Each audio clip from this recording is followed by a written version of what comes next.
And thanks everyone for staying for the Q&A. I'm sure you've come up with some tricky questions, but I'm going to start, which is so you can all have a think. And I wanted to ask Benjamin, first of all, what drew him to working in this area of the world? Thank you, Annie, and thank you everyone for coming tonight. I really appreciate it. The film would be nothing without an audience, of course, and I want to pay tribute to the people who contributed to the film that couldn't be here tonight. Firstly, the Afghans, of course, and Sam Smith and all the post-production crew. Yeah, I mean, Afghanistan, I was always wanting to go to Afghanistan and make a film there, ever since I travelled to Pakistan and was standing at the Khyber Pass looking out towards Afghanistan and had this kind of luring feeling for me. I really wanted to cross over the border. But of course, at that time, the Taliban were in power.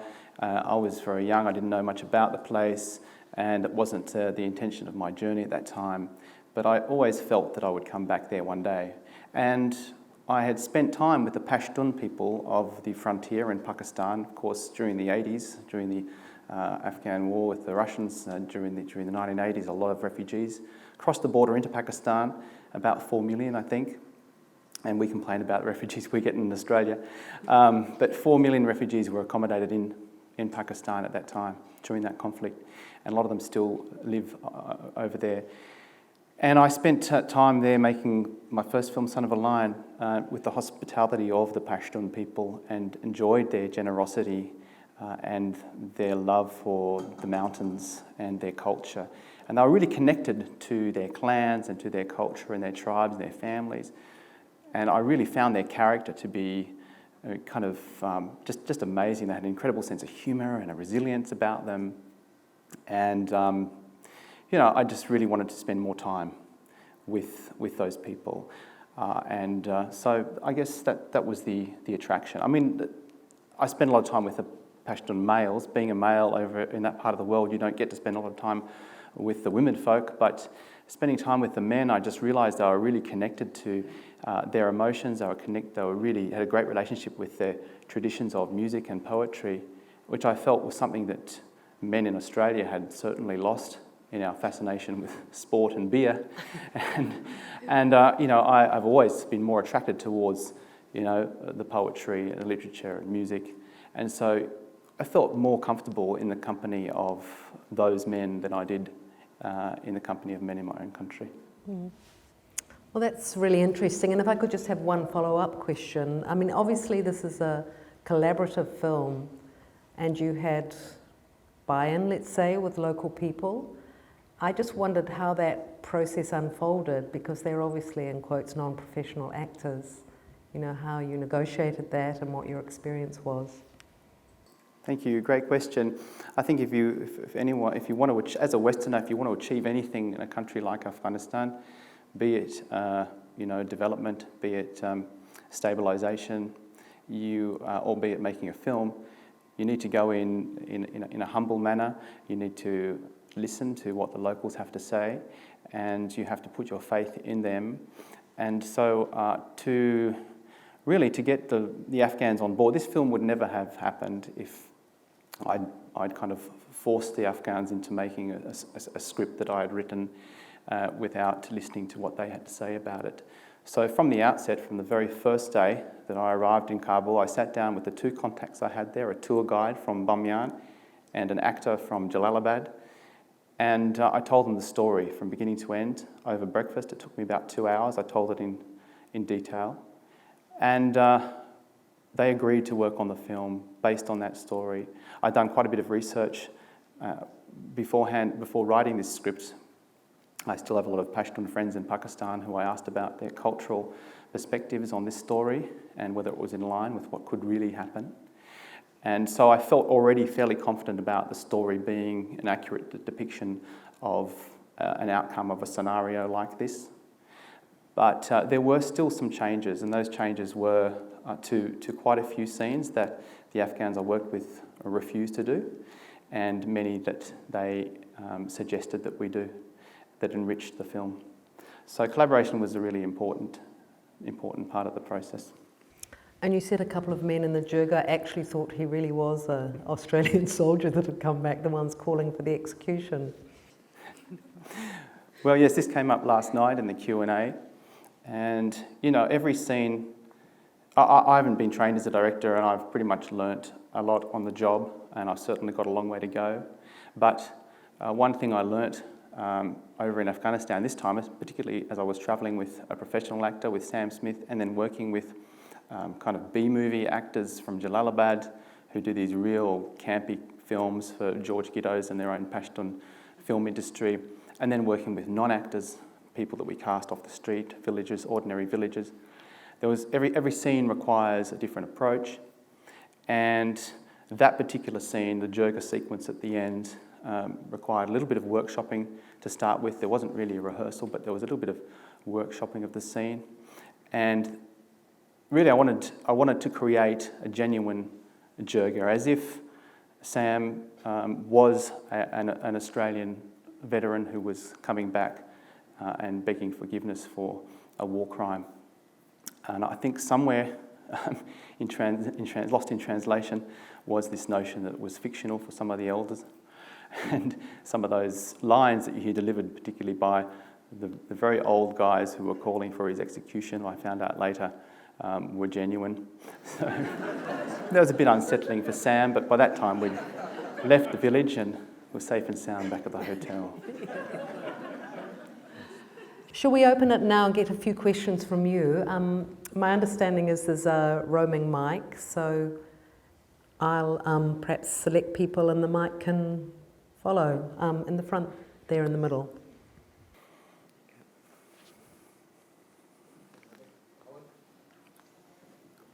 You said that they refused to film some scenes. Could you give some insight into what they didn't want to film? Well, there were a couple that they were reluctant, or let's say, when I sensed the reluctance, I interpreted that as them declining to do a particular scene. There weren't many. I'll give an example of one. I'm glad they said no, because in hindsight, it probably would have been cut at the post-production stage anyway, and that was where I had Sher Khan, the Taliban commander, pull out an old photograph of Marilyn Monroe and look at it longingly one night. That would have fit with a previous version of the script that was set in the music school. The script was a lot different. It was a lot more campy. It was a lot more kind of Baz Luhrmann style. And I'm really glad that when that fell over in Pakistan, because for some of you who don't know the story, we actually had a film that had been funded by a Pakistani businessman to the tune of $100,000 US, which goes a long way in Pakistan. And we had this film with really big scenes and lots of cast and a lot of amazing talent that we were flying in from all over the world. And then the Secret Service told us that they couldn't do the film because it was too politically sensitive, and the businessman pulled the money out. So we were left with pretty much just some very small amount of development funding from Screen Australia. So we didn't have much budget left, and so we had to rewrite the script, so it became something different. So scenes like that wouldn't have worked anyway, whereas they might have worked in a previous version of the script. There was also a few other scenes that were a little bit more sensitive for them, where they were building IEDs in the caves and so on, and some of the militants were a bit uncomfortable doing those scenes. I didn't really get into it too much as to the reasons why. They all had their own reasons. Bears thinking about that some of those militants had real life experience in that role, so there was a lot of stuff that this brought up for them while we were shooting. Another hand somewhere. It's down in the front here. If you just wait for the mic to come, it's just coming your way. You demonstrated by going back to those people to show you wanted forgiveness, and you show your intentions weren't intentionally good, but you realise the approach was wrong, so you show them you wanted to get forgiveness from them and from them, and because it was wiser than not take money as though you want to pay them off, but get forgiveness from the family, from the wife, and the son, and meet together like that from their level, as you say. Was it the Pashtun people that? Was it Caliban? Who were the people you actually approached to get forgiveness? Yes, so in the first draft of the script, Mike delivers the money as compensation. And this is probably an answer to your question as well, previous question. Mike actually delivers the money as compensation to the village. It's been a tradition, certainly among the US Army, to deliver condolence payments to civilians or families of civilians that they have killed in error, if it can be proved, and usually proved by other US Army officers who have witnessed it and have been willing to come forward. Not so often when other villages have come forward with it. But those condolence payments, which I believe for one death of an adult, it equates to is approximately $2,500. To an Afghan, that's very insulting. And of course, there are Afghans who have taken those condolence payments because they're very poor. But it's also a very insulting thing to do because it puts a price on that life. And Afghans are very dignified people, and they find that very offensive. So this was something that was made clear to me. I think it might have been in that first meeting in the guest house in Kabul, and that change might have been written into the script at that point, that Mike would have to relinquish that money and not use it as a crutch, that his quest for apology and forgiveness would have to be completely authentic, without anything to give, that he would go in completely, vulnerable and on his knees in front of that family. And that was the only way you're going to get real, genuine forgiveness rather than making an attempt to buy it. Any other questions? Someone over there, and there's maybe one up the top as well, and up there as well. This gentleman over there is reaching out. Thank you very much. Absolutely brilliant film, very moving. Thank you. Has the film been shown in Afghanistan, or might it ever be shown there? We do hope to show it in Afghanistan. It hasn't been shown there yet. I think there are some concerns at this point around, it's very early days, around the security of the film. But also, I would like to show it in a proper format, on a big screen, somewhere in Kabul and Jalalabad, and perhaps even do a roadshow of the film around the country. I think that's probably a long shot. I don't think my wife would let me, and my kids would let me do that. But it's one of those dreams, is that people in Afghanistan would see the film, and I would like to think that they would respond very positively to that as a positive reflection of their culture and their traditions. Thank you for your question.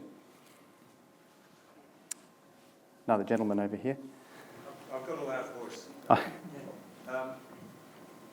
While the scenery was absolutely fantastic and really majestic, it looked like an incredibly hostile environment to live in and to film in. I'm just interested if you can tell us about the difficulties of experience of actually making a movie in that environment.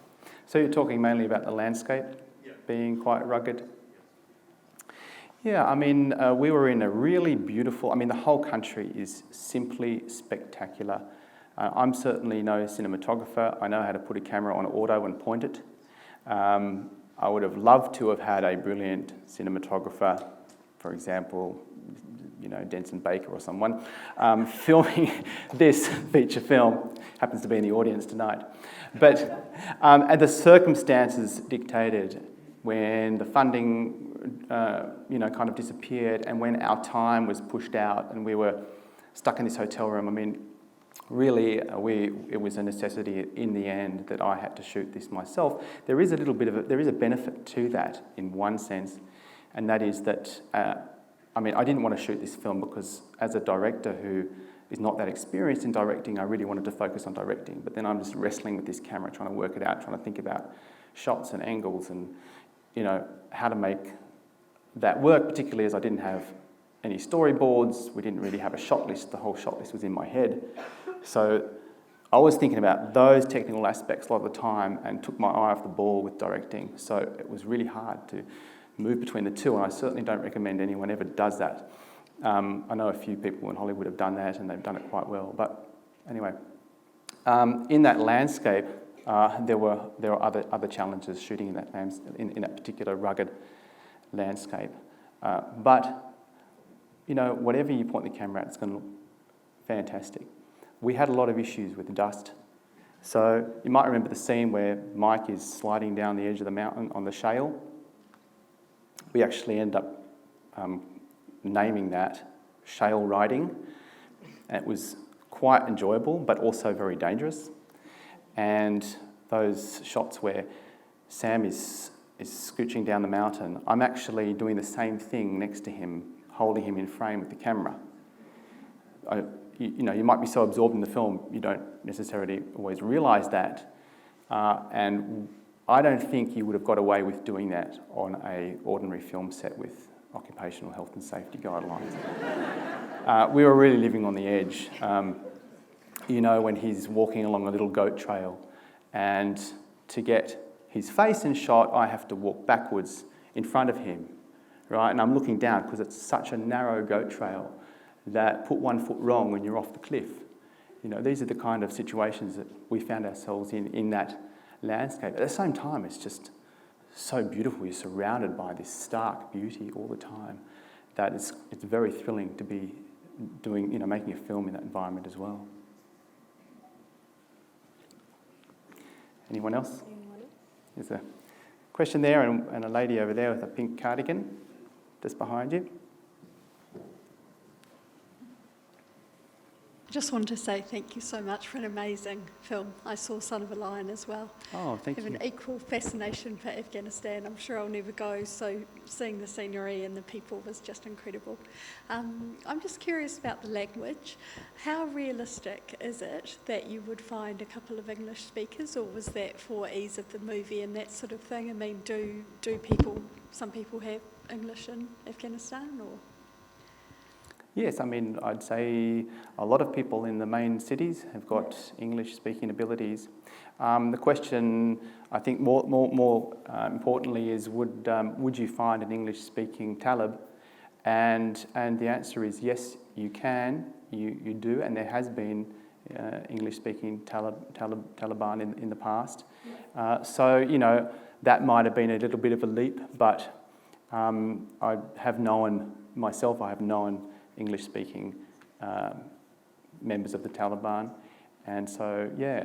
In fact, originally, the taxi driver was supposed to be English-speaking, which would have facilitated a better communication between them verbally. But it was such a blessing in disguise that we ended up using Sherala Miskinustad and leaning on this non-verbal communication they have, and particularly with the device of the music as a way for them to connect. And scenes like the one where they're harmonising together with the guitar, that was all improvised, and it ended up really helping their relationship to evolve to the point where he agreed to travel further south. But, yeah. What about yourself in terms of language? I mean, sitting out in Juba like this, do you speak? I don't speak any Pashto. I can understand a little bit. I know a few words. But for me, there is so much more to communication than language.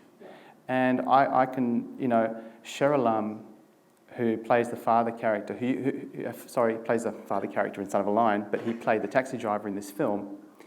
He went to great lengths to come over the border from Pakistan. He's an Afghan refugee that lives, he's one of those 4 million refugees that lives in Pakistan. So he came over to Afghanistan at great peril to himself because he does have some enemies, his tribe has enemies in Afghanistan, to act in the film.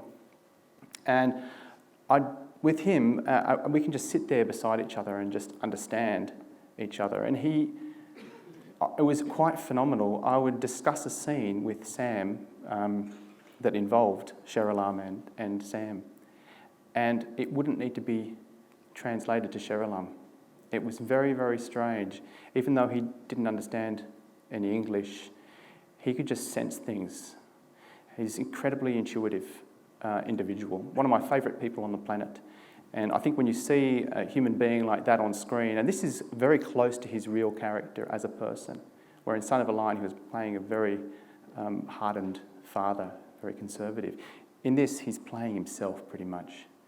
And the love you felt for him on screen is the love that I've felt for him for years. This man-to-man love, and certainly Sam developed that too, and they're really good friends now. So they communicate via WhatsApp, via Sheralum's neighbour who can speak English, and yeah, it's really magical. And these are the people that get you hooked on that country and hooked on that culture and just draw you back time and time again. What is it you want us to take away from this movie? Well, I guess, that's going to be individual for all of you to some extent, but I hope that it's fairly clear in the film, that it's fairly clear in my film what my position on the war in Afghanistan is, and what my position on war in general is. And I think the means, almost always the means do not justify the ends.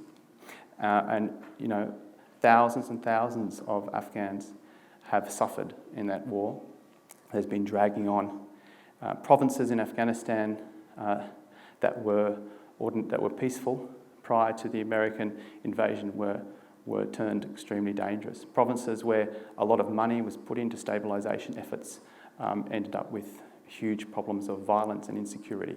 In fact, the recent Director General, the Seagull report of the Director General of Reconstruction Afghanistan made very clear that, and they've done a lot of research now on those efforts over a decade or more, we're nearly on 20 years now, that the more money you put into a province, the more unstable it becomes, because it's a corrupting element. And unfortunately, you would think that if you went in to develop a place, that it would become more secure.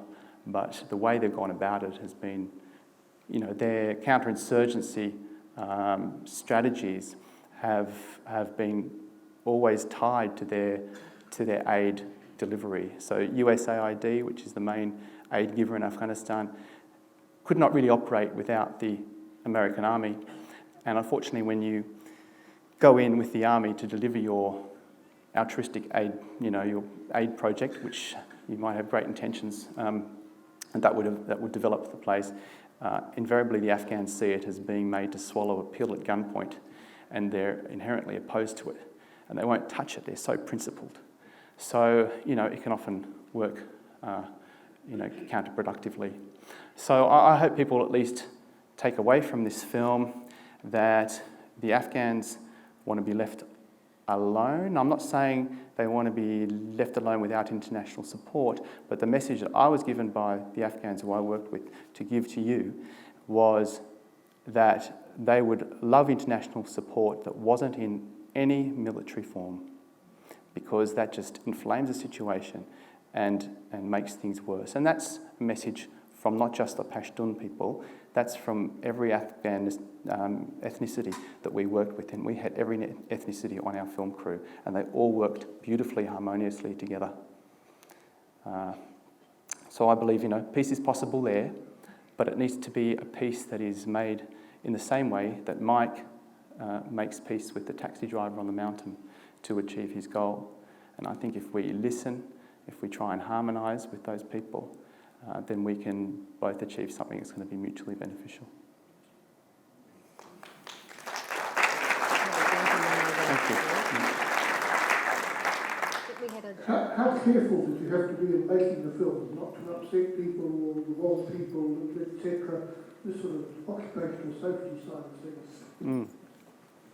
Well, there were a lot of risks involved. Obviously, people mistaking what you were doing. They've been burnt in the past. Unfortunately, a lot of international filmmakers and media folk have depicted Afghanistan in a negative light. They tend to like to focus on the war and the violence and the poor human rights. And those are issues within the country, of course. But, when you're being depicted in this negative way all the time, you're going to get very suspicious of what these two white Australian blokes are doing in your country, what film they want to make. And I remember when we went to get permits in Kabul to make the film, from the Film Commission, I guess, the Afghan Film Commission, he was very reluctant initially. He said, "Oh, I know what you're going to do. You're going to tell me a story of of hope and positivity, then you're going to go out and make this film about, people getting stoned, and, then I'll see that it'll come back to me, I'll see that on international television. And it's not the way we want to be depicted all the time, So there was that suspicion. And I think also, I remember when we were in Jalalabad shooting in the caves, and it was the first day that we had the Afghan army escort us, which I was very uncomfortable with because they're cowboys, they were trained by the Americans there, and ironically they really hate the Americans, but they kind of still greet you with a fist bump and, yeah, g'day man, and they're talking American accents. You're like, these guys, spent way too much time with the American forces there. But they were just cowboys, and they insisted that we go to set every day in their military convoy with lights and sirens through the middle of Jalalabad. So Sam and I are just like, creeping down in the seats trying to hide our faces because this is going to make us a target, The way I like to work is to work kind of undercover or catch rickshaws and keep it really low key. And we got to the caves on our first day, and there are our cast and crew, our cast dressed as Taliban, dragging this Aussie guy into the caves. And I remember the A&A commander coming up and saying to Amir Shah Talash, who was our producer over there, what kind of film are you making here? You're making a film that's showing us up in a really bad way. And so then you have to, sit down, have a break, have some tea, and then tell the story again, what the story's really about, and try and make sure everyone's okay with it. Because if they're not, bad stuff happens, Least of all, they'll sell you off. I mean, I always remember being told that we didn't have very much money, but whatever you do, make sure you pay the police and the Afghan army guys well, because there are people that would pay them more if you don't. Anyway, there's more of that story in my book if you want to know more about it. Any other questions before we... There's another gentleman over here. Oh, yep. Someone up there, sorry, upstairs. Let's not discriminate. It's the... I was just interested in your earlier experience in northern Pakistan, and maybe to shed some light on the plight of the refugees that have been there for generations. Yes.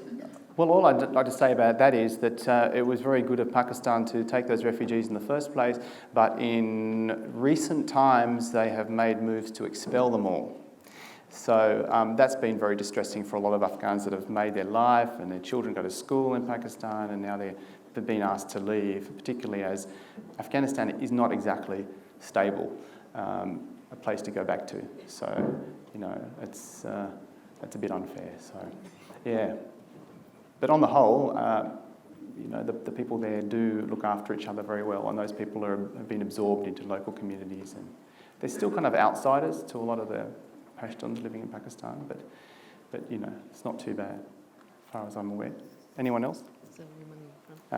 One more question. With the driver, he was obviously not wanting to take the money because he was safety. And then they came across the Taliban, and then a Westerner runs out of his car. What do you think happened to the driver? Yes, everyone's worried about the driver. and this was something that came up in post-production, and we had regular screenings on a Friday to talk about these issues. I always argued that the audience would need closure on the driver because he was so lovable. But other people, and I respect the opinion of very experienced filmmakers who saw this film, were of the opinion that once the driver's out of the equation, the audience doesn't care. So, I don't know, I'm just putting it out there. I still think we might have been able to cover that. But, there's an argument for just moving on with the story rather than... He got a slap and was sent back to Kabul? I think he got a slap and was sent to Kabul. I don't think they did anything bad with him, no. But yeah, look, if you...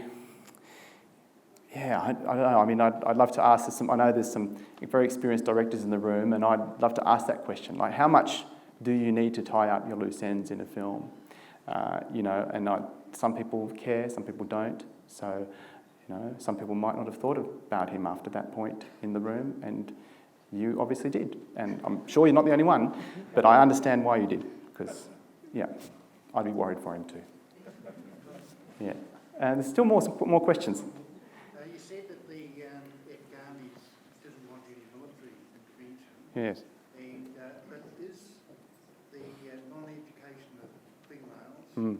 and the suppression of education full stop, is that a good alternative? No, I mean, I went to Afghanistan believing... The question was...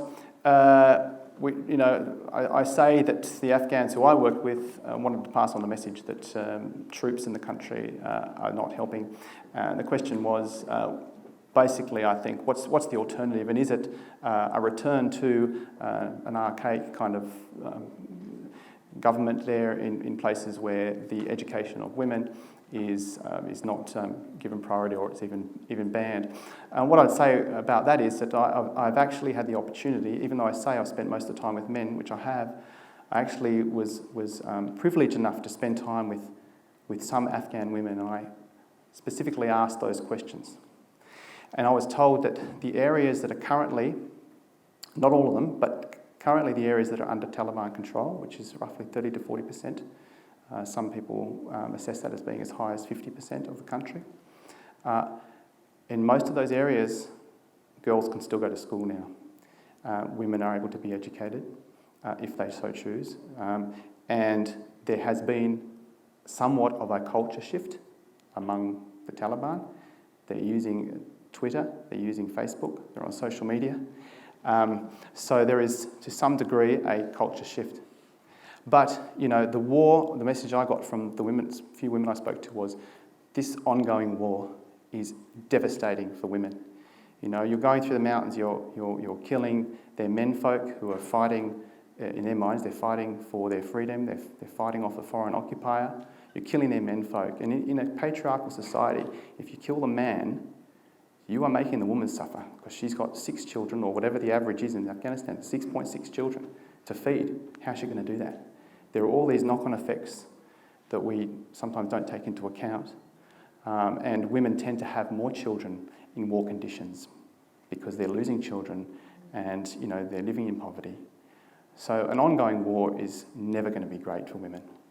And this idea that we're liberating women in Afghanistan, I'd love to hand this question to Afghan women, but I've known some Afghan women here in Australia, over in Australia, who have said that it's just not beneficial to them anymore. It may have been very early on in the conflict, but once you start looking like an occupier after 17 years, things change.